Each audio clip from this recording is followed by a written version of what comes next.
warahmatullahi wabarakatuh. Salam sejahtera untuk kita semua. Perkenalkan, nama saya Dewi Lestari, mahasiswa program studi manajemen pendidikan angkatan 2020 kelas A. Pada video kali ini saya akan membahas mengenai diagram Pareto untuk memenuhi tugas ujian tengah semester mata kuliah manajemen mutu terpadu yang dibina oleh Bapak Mas Duki MPD selaku dosen Universitas Negeri Jakarta. Semoga video ini dapat bermanfaat. Jangan lupa untuk di like, comment, and subscribe ya. Terima kasih. Pada video kali ini saya akan membahas mengenai materi diagram Pareto untuk memenuhi tugas ujian tengah semester mata kuliah manajemen mutu terpadu dengan dosen pengampu Pak Mas Duki MPD.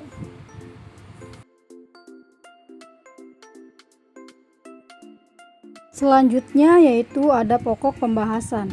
Yang pertama mengenai materi pengertian diagram Pareto. Yang kedua mengenai manfaat diagram Pareto. Yang ketiga mengenai contoh diagram Pareto. Dan yang keempat mengenai prinsip-prinsip diagram Pareto.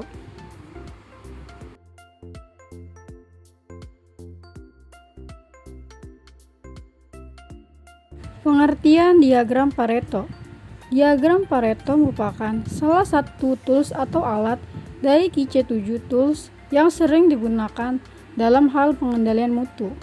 Pada dasarnya, diagram Pareto adalah grafik batang yang menunjukkan masalah berdasarkan urutan banyaknya jumlah kejadian.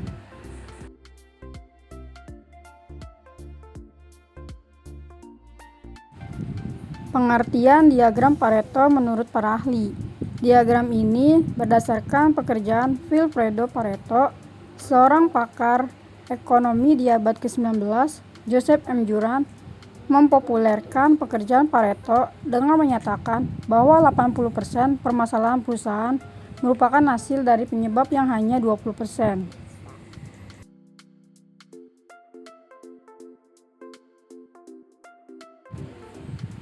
Pengertian diagram Pareto menurut para ahli. Menurut Heiser dan Render, pada tahun 2014, diagram Pareto adalah sebuah metode untuk mengelola kesalahan, masalah atas kecacatan untuk membantu memusatkan perhatian pada usaha penyelesaian masalah.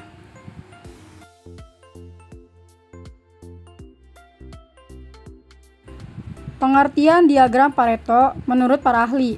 Menurut Westerveld, pada tahun 2009, diagram Pareto ini merupakan sesuatu gambaran yang mengurutkan klarifikasi data dari kiri ke kanan menurut urutan ranking tertinggi hingga terendah. Hal ini dapat membantu menemukan permasalahan yang paling penting untuk segera diselesaikan sampai dengan masalah yang tidak harus segera diselesaikan. Diagram Pareto juga dapat mengidentifikasi masalah yang paling penting yang mempengaruhi usaha perbaikan kualitas.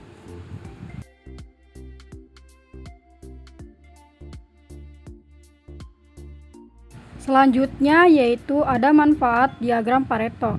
Dengan adanya diagram Pareto, kita dapat menemukan masalah mana yang merupakan masalah terpenting dan harus segera diselesaikan, serta masalah mana yang dapat ditunda penyelesaiannya.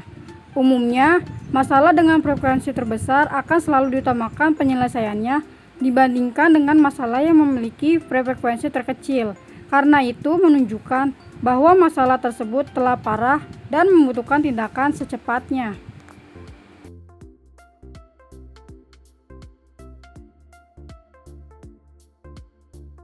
Ada beberapa manfaat diagram Pareto sebagai berikut.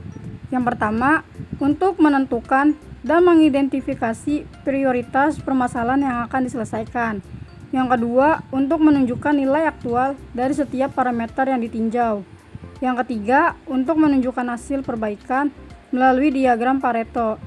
Yang keempat, sebagai alat interpretasi dalam menentukan frekuensi atau tingkat kepentingan relatif dari berbagai permasalahan.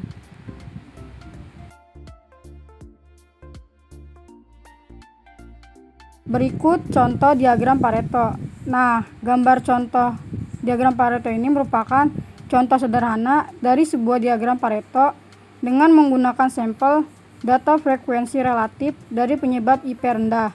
Ini memungkinkan kita untuk melihat 20% dari kasus yang menyebabkan 80% dari masalah, dan di mana upaya kita harus difokuskan untuk mencapai peningkatan terbesar.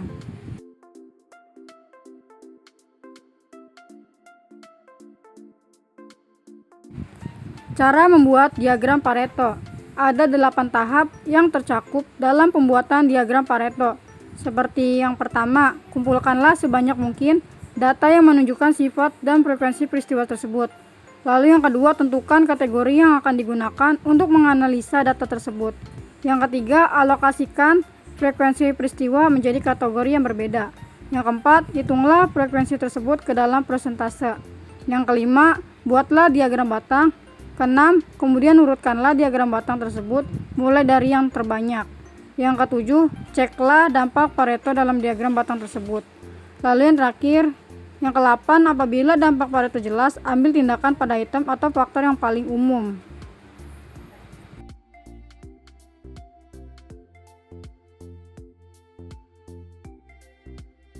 Selanjutnya yaitu pengertian prinsip Pareto. Prinsip Pareto adalah pendekatan logis suatu distribusi probabilitas yang mempunyai aturan kuat, bertepatan dengan ilmu sosial, sains, geofisika, dan yang berhubungan dengan penaksiran.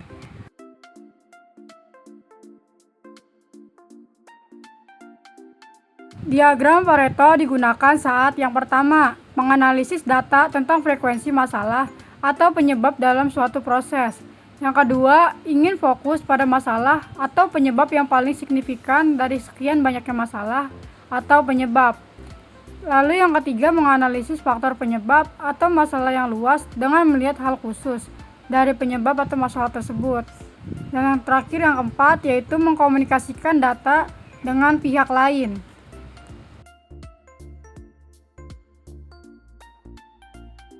Dengan menggunakan diagram Pareto, maka yang pertama dapat memilah masalah utama atau besar menjadi bagian yang lebih kecil, sehingga dapat fokus pada upaya perbaikannya.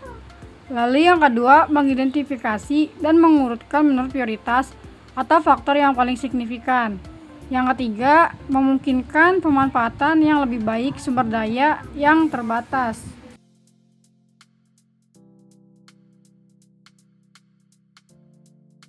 Keunggulan diagram Pareto. Diagram jenis Pareto ini sering digunakan karena memiliki berbagai keunggulan. Di antaranya yang pertama, lebih mudah dibaca. Perpaduan metode diagram batang dan garis dalam bentuk presentase lebih mudah dibaca dan dianalisis. Dengan begitu, tindakan yang dibutuhkan untuk masalah yang paling penting dan dianggap parah bisa segera dilakukan. Lalu yang kedua, membantu fokus pada masalah utama. Masalah utama pada diagram ini lebih ditampilkan secara menonjol dan menjadi fokus utamanya. Jadi pembaca diagram bisa lebih fokus untuk menyelesaikan masalah utama dalam produksi perusahaan. Lalu yang ketiga, mempermudah mengetahui tingkat perbaikan. Pada masalah yang sudah diidentifikasi, dalam diagram tentu akan diambil tindakan. Setelah tindakan dilakukan, pembuatan diagram bisa kembali dilakukan untuk mengetahui tingkat perbaikan yang sudah dilakukan. Lalu yang keempat, lebih mudah membandingkan tingkat masalah sebelum dan setelah perbaikan. Tingkat masalah yang terjadi sebelum dan sesudah perbaikan bisa lebih mudah dibandingkan selama data tersebut masih disimpan sebagai bahan evaluasi. Lalu yang kelima, hasil akurat. Diagram jenis Pareto ini juga bisa memberikan hasil yang lebih akurat dan objektif. Bahkan penggunaannya bisa dijadikan pedoman atau tolak ukur dalam menentukan kualitas hasil produksi secara keseluruhan.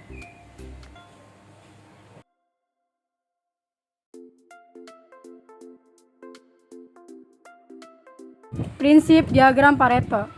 Prinsip Pareto untuk seorang manajer proyek adalah mengingatkan untuk fokus pada 20% hal-hal yang materi, tetapi tidak mengabaikan 80% masalah. Nah, berikut adalah gambar hukum Pareto dalam bentuk visual. Umumnya, diagram Pareto merupakan diagram batang yang diurutkan mulai dari yang terbanyak sampai terkecil.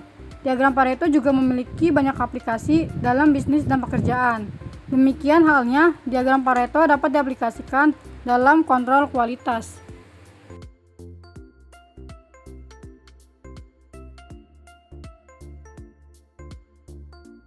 Prinsip Pareto adalah sebuah pengetahuan yang dapat menjelaskan dengan baik mengapa seluruh hal yang terjadi kadang tak sejalan dengan linear dalam deret aritmatika sebagaimana yang diinginkan.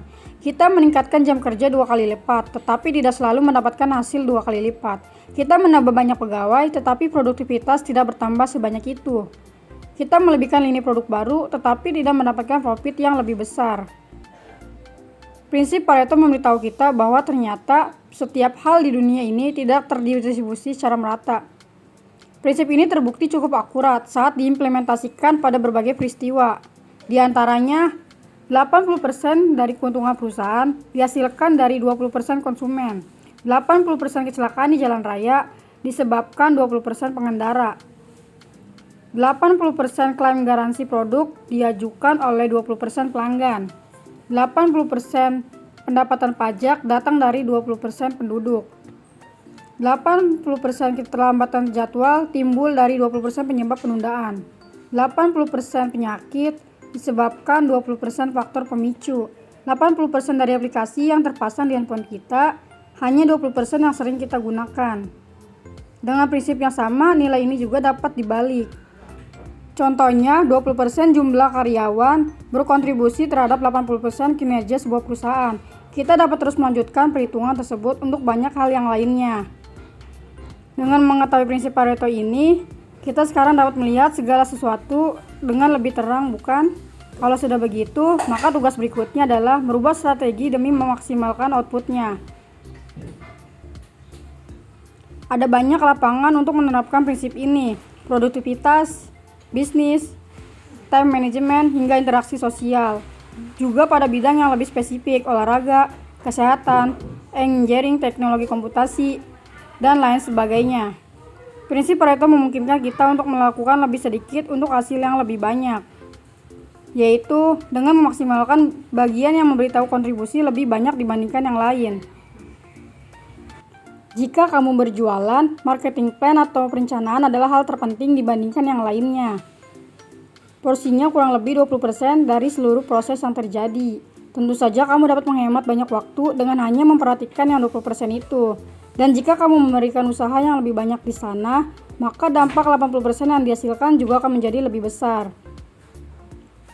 Kamu juga dapat memaksimalkan produk atau layanan yang kamu miliki. Caranya adalah dengan membuat daftar lalu ambil kira-kira 20% yang paling laku.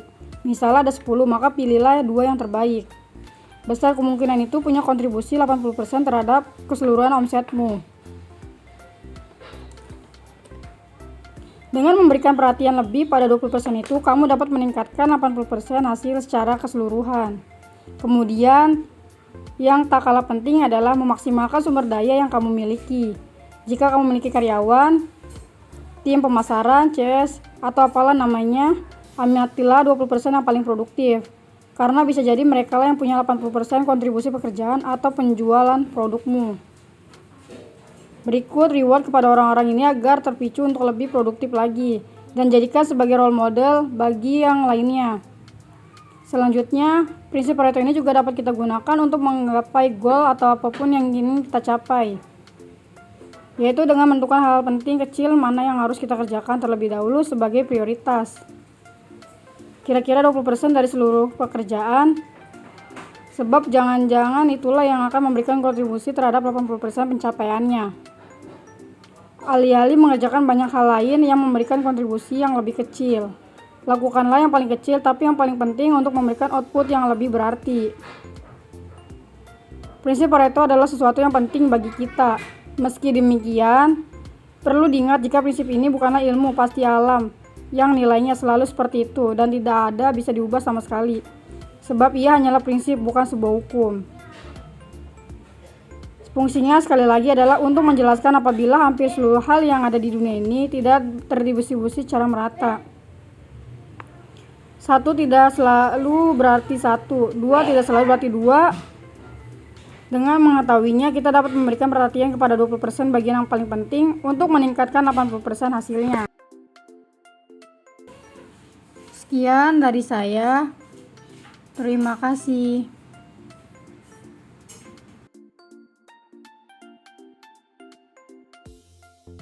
Sekian pemaparan materi dari saya. Kurang lebihnya mohon maaf apabila ada kesalahan kata, baik sengaja maupun tidak sengaja.